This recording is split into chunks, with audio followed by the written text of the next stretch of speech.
Hello, and welcome to our very first episode of the Kingdom Worldview webcast. My name is Darren Wilson, and I am excited about this moment because with all of the advances in technology, it has made it easier to reach the world and advance the kingdom of God through spreading the gospel of Jesus Christ, which is what Jesus' final words to us were: go into all the world. Now, a worldview is defined as the overall perspective from which one sees and interprets the world.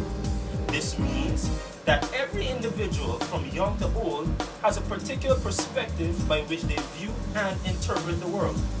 Now, this fact is evidenced by the varying viewpoints that people have regarding issues such as personal integrity, family structures, church operations, national development, business practices, and the list can go on and on. Now, the name of this webcast is Kingdom Worldview because as kingdom citizens, as believers in the Lord Jesus Christ, our responsibility is not to have a liberal or a conservative worldview, but rather a kingdom worldview that reflects the king's perspective on issues, and all of his perspective can be found in the Word of God, which is our Constitution. So answers for all issues in life, from personal to national, can be found in the Word. And this program is an attempt to take all of those issues from personal to national and address them from a kingdom perspective. So now, this message that is about to be played is an excerpt from a message that I preached at my local church, Christian Fellowship Church, on the kingdom worldview of national leadership. So I hope this blesses you. And then when it's done, at the end we'll roll some information where you can contact us on Facebook or via email and let us know what issues you would like us to tackle on the Kingdom Worldview, and we'll try and do so as well, as best and as much as we can, sticking to the Constitution. So here is the Kingdom Worldview on national leadership. Enjoy. We are going to talk about the kingdom principles of national leadership.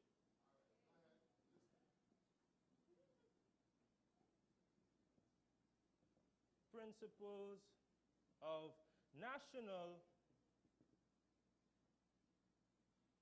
leadership. Boom. Now, the reason I'm wearing an orange shirt is because although I may have my personal preference, on the pulpit, I don't believe this is the place to give personal opinions. This is the place for, as a government agency, a kingdom agency, this is the place where we give out philosophies, principles, concepts that belong to the kingdom, and educate the people in here on what kingdom principles need to be followed and how to apply them. All right? So I'm wearing an orange shirt, so nobody can tell me that I'm promoting this or promoting that. This has nothing to do with that. All right? Principles, procedures, philosophies, concepts, all broken down and applied. All right. Now, everybody this week, is walking white lines, or going green, or bleeding red, or seeing blue, or wearing purple, and all kind of story. Everybody doing that. But sometimes we forget that we have to understand that everything, no matter what goes on in this world, has to be done from a kingdom perspective. And politics is no different. I remember coming across this quote. And this quote said that bad politicians are elected by good people who don't vote. bad politicians are elected by good people that don't vote. What that means is, if there are bad politicians out there, the reason for that is the people who are supposedly good or who have an understanding of kingdom principles and philosophies didn't get the support, didn't go out and vote, didn't go out and let their voice be heard. And I believe people don't vote for one of two reasons. One, either they don't see in the candidates that are going up the necessary qualities or the characteristics that represent good leadership, or two, most people just don't know how to vote, why they should vote, and what they should be looking for when they do go and vote. So today what I want to do is break that down so that when everybody in here who is eligible to vote goes out on Friday, you go out as informed as possible to make the best possible decision as it relates to kingdom advancement. Because at the end of the day, that is all it's about, advancing the kingdom. Right? Now, let's go. Last week, Yami talked about why, and he did it brilliantly. He talked about people don't understand their purpose because they don't understand their why. I, Darren Wilson, I am a kingdom man who is extremely passionate about purpose. That is my why. That is why I am here, and that is the message that I have been given to preach for my generation. Kingdom purpose, kingdom advancement. That's my why. And because that is my why, everything that I do or everything that I attempt to do is viewed from a kingdom perspective. So if I have a situation, I don't consult my own opinion most of the time. I need to go to the Constitution, find out what the Constitution says, and then make my decision based on that Constitution.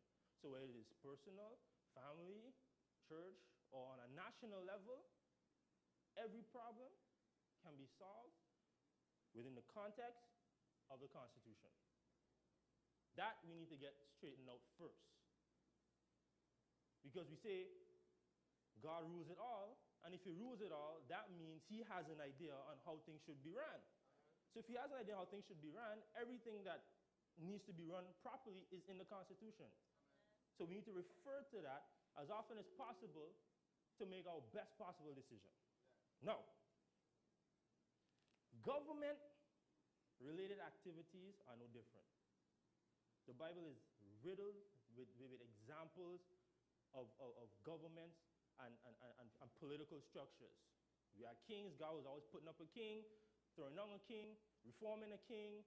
He set up a nation. He threw down a nation. He put people in strategic places to influence nations. So God is concerned about government. Amen. God is concerned about nations. Amen.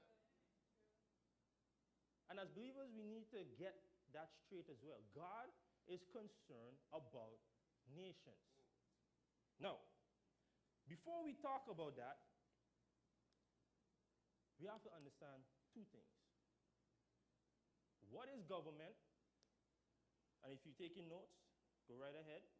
What is, and for the purpose of this session, we're going to deal with national government. So what is national government?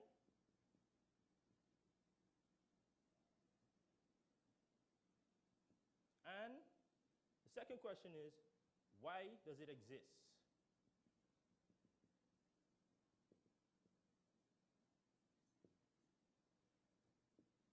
What is national government? Two, why it exists. We have over 90 candidates going for 15 seats. 90 candidates, 9-0, across 6 parties, going for 15 seats. So we need to make the best decision possible. Now, what is national government? Well, government comes from the word govern. And the word governed is defined as to influence, to direct, to restrain, to manage, or to regulate or to influence authority. That's what the word govern means. To influence, to direct, to restrain, to manage, to regulate, or to influence authority. So then this definition suggests that there are different forms of government. That government is not just a particular place. Government is not just like, say, a Congress. A government is not like a parliament. Government is a state in which a person or an organization is, where it relates to influence or regulation of authority. That's what government is. So you can have self-government because you can regulate or influence your behavior. You have family government where you regulate or influence the way your family operates. You have church government where you regulate and or influence or direct the way things operate in the church. Or you have national government, which comprises of different areas of ministries like we have, which is education, healthcare, social affairs, sports, youth, all that stuff relates to national government. And it's the effective management and direction of how those ministries operate that makes a country effective and governed properly. Okay? So government is just being able to direct or influence or exercise authority. Now, this authority or this government is a specific area that has been delegated for a specific purpose. So really and truly, what is national government? Now, the people who delegate that authority when it comes to national government is the people, the electorate. And they delegate the authority to managing the affairs of a nation. The people, the electorate, they delegate it to 15 people that are going to sit in a parliament hall to direct or manage or influence the affairs of this country. So, national government is delegated authority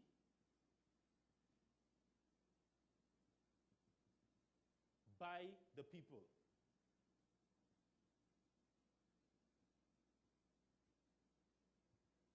That is national government. Delegated authority or authority that has been delegated by the electorate, the people that are going to come out and vote on Friday. When we vote, we are going to delegate our authority or our say to these people that are going to make up this 15-seat parliament. That's why we got to make an informed decision. Now, authority, let me just define that word. Authority is, hey, these iPads are so on point, I can look up the definition of authority right here. Authority is legal or rightful power, a right to command or to act.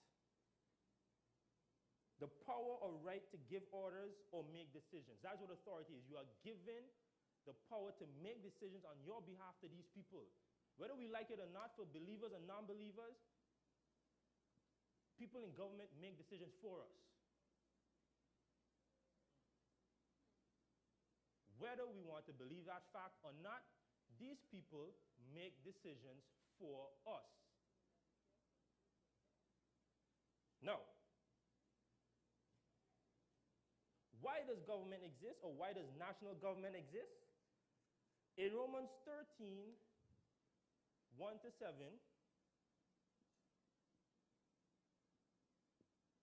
we see why it exists.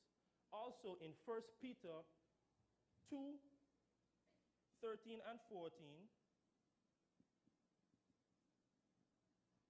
we see why as well. So if we look it up, Romans. Let's go to Romans first. Romans chapter 3, or 13. What do I have up there? 13, yes. Romans 13.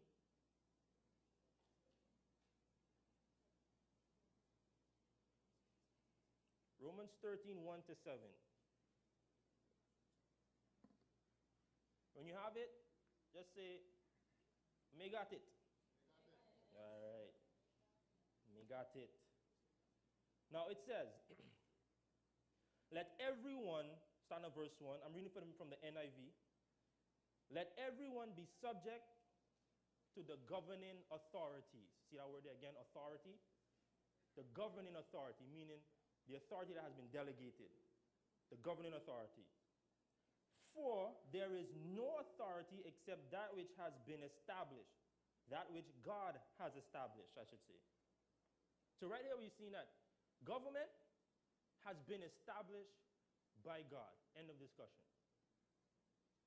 So government is sanctioned by God. Now a lot of times when we talk about government, we think about the people in government. No. The institution of government has been sanctioned by God. No. The authorities that exist have been established by God. The institution of government. No. Consequently, whoever rebels against the authority is rebelling against what God has instituted. So if you rebel against the institution of government, you are rebelling against God because he put that authority in place. And those who do so will bring judgment on themselves. For rulers hold no terror for those who do right, but for those who do wrong. Do you want to be free from fear of the one in authority? Then do what is right, and you will be commended. For the one in authority is God's servant for your good. A lot of the time, that word servant there also means minister. So God has ministers in government, just like he has ministers in the church, he has ministers in government. They are servants. The position, not the person. Let's get that straight. The position is of service to God.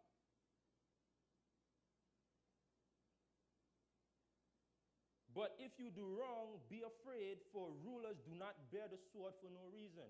With that position comes a certain level of responsibility that they can execute judgment from that seat. The person can't do it. But when they're in that seat, God has given them the legal right to execute judgment from that seat. But if you do wrong, be afraid, for the rulers do not bear the sword for no reason. This is still verse 4. They are God's servants, again we see, agents of wrath to bring punishment on the wrongdoer. Not the right doer, the wrongdoer. Therefore, it is necessary to submit to the authorities, not only because of possible punishment, but also as a matter of conscience. Verse 6, this is also why you pay taxes, for the authorities who are God's servants, who give their full time to governing. Give to everyone what you owe them. If you owe taxes, pay taxes. If revenue, then revenue. If respect, then respect. If honor, then honor. So basically, this whole section is saying God put government in place, not the person, but the institution. So as believers, it's our responsibility to respect the institution. That's one. Let's go to 1 Peter 2 and 13.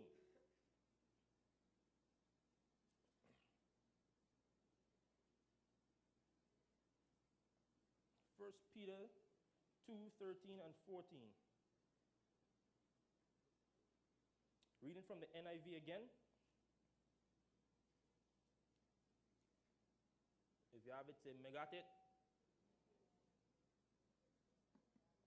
Okay, most people don't have it yet. I'm waiting for the me got it though.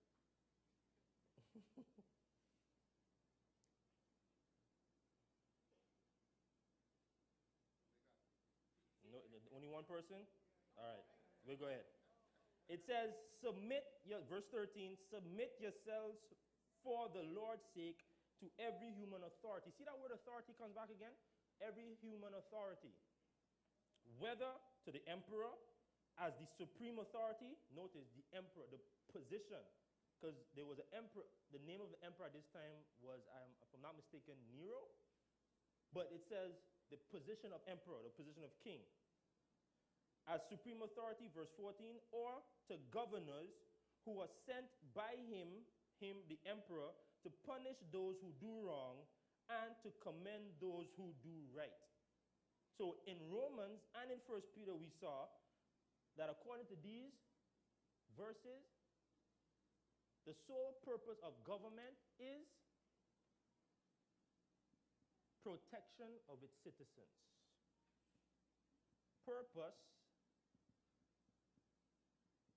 protection.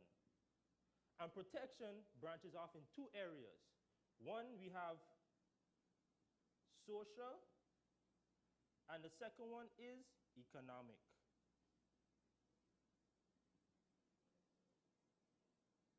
Government's responsibility, according to what we just saw here, is the protection of its citizens. They are there to punish evildoers on behalf of the ones who were offended. They stand in the judgment seat. Remember, Romans said they don't bear the sword in vain. So they are there for the protection of the citizens, both from a social aspect and from an economic aspect. Social aspect being, if someone breaks into your house or takes your things, you should be able to go to government, and government, after reviews all the facts and whatnot, they should be able to make a judgment that is fair and just on behalf of the one who was offended. Economically, if there's something or something goes wrong in your business, or you got the short end of a stick in some business venture, they're supposed to be able to review the facts and make a fair and honest and just judgment on the behalf of the offended. So according to Romans, you saw it for yourself, they are there to punish wrongdoing. Now, the institution of national government, there's nothing wrong with it. It is perfect just as God created it. It's just like marriage. There's nothing wrong with the institution of marriage. There's nothing wrong with the institution of government. The problem happens when we as the electorate put people that do not qualify according to God's standards in the positions of authority, and that is where we get all of our problems. So we are not supposed to blame government, because every time we say we blame, I'm trying to change your mind. Every time we say we blame government, we are thinking about the institution. But we really are talking about the people that are in the institution. We are not blaming, every time we blame government from that standpoint, we are blaming God. Hear me carefully today. This is going to help you make, I'm trying my best to help you make as informed a decision as possible come Friday.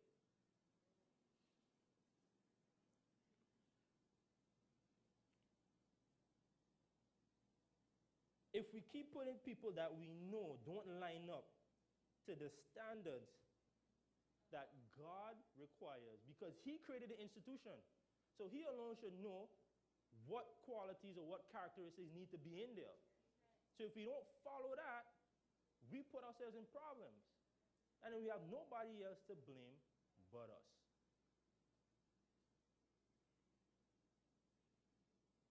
So, everybody is clear on this.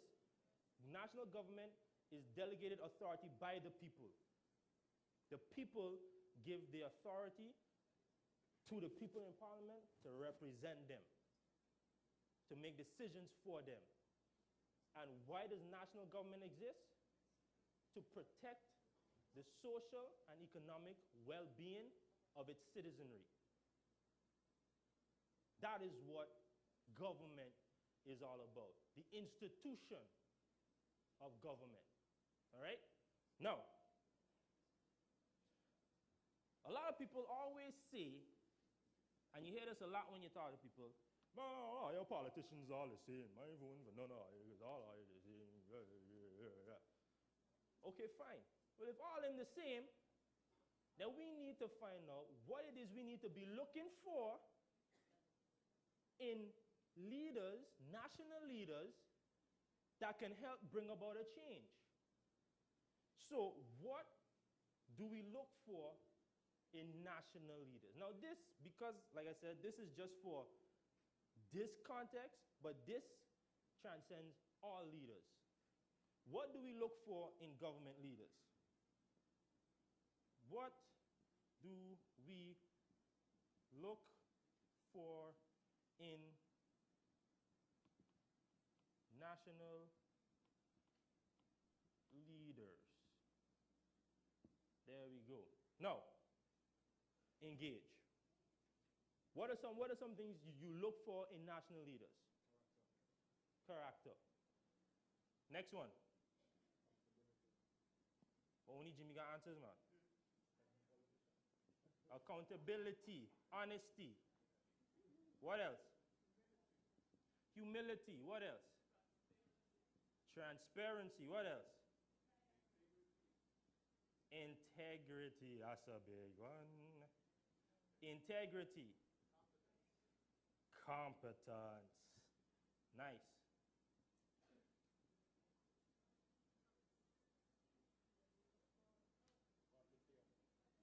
Godly fear. Consistency, yes, I did hear that one. Consistency. Oh, you want to write for me? Okay, come write for me. Thank you, Sister Daru. Teacher Daru.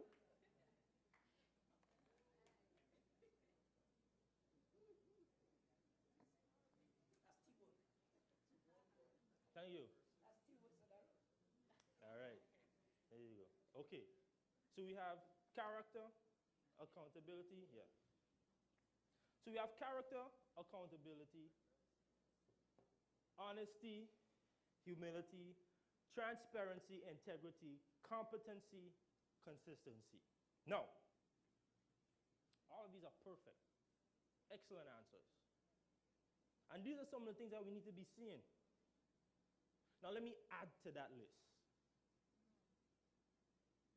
And all of my examples are biblical because I searched for biblical leaders in the Bible and look for qualities that I can find in them that I would like to see as well, in addition to all of these.